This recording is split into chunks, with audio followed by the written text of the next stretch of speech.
Hello everyone, আজকে অনেক সকালবেলা ঘুম থেকে উঠে গেছি। এখন ঘড়িতে বাজে প্রায় ৫টা ১৫। আর আমার ছোটো মেয়ে ঘুমাচ্ছে, বড় মেয়ে অলরেডি স্নানে চলে গেছে। আজকে যাচ্ছি দক্ষিণেশ্বর মায়ের মন্দিরে পুজো দিতে। তো এখানে চা বসিয়ে দিচ্ছি ভাসুরের জন্য, আর এদিকে আমি রেডি হয়ে নিয়েছি। তো কেমন লাগছে জানিও। এদিকে দুই মেয়েকে রেডি হয়ে গেছে, দুই মেয়েকে নিয়ে বেরিয়ে পড়বো। আর আমার জুলির ভীষণ মন খারাপ, ভাবছে ওকে একা রেখে দিয়ে যাচ্ছি, কিন্তু ওকে ভাসুরের কাছে রেখে দিয়ে যাচ্ছি। তো চলো দুই মেয়েকে নিয়ে বেরিয়ে পড়লাম।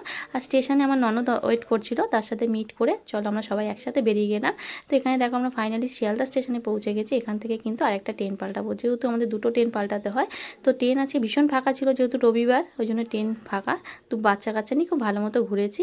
আর দেখো ফাইনালি পৌঁছে গেছি দক্ষিণেশ্বর স্টেশনে। দক্ষিণেশ্বরে অনেক বছর পরে আসলাম, তো ভীষণ ভালো লাগছিলো, অনেক উন্নতি হয়েছে। আর এখানে দিদিভাইগুলো রীতিমতো হাত ধরে টেনে নিয়ে দোকানে ঢুকে যাচ্ছে ডালা কেনার জন্য। তো আমরা এখান থেকে ডালা কিনে নিই। আমরা এই যে মন্দিরে প্রবেশ করে নিয়েছি ভেতরে।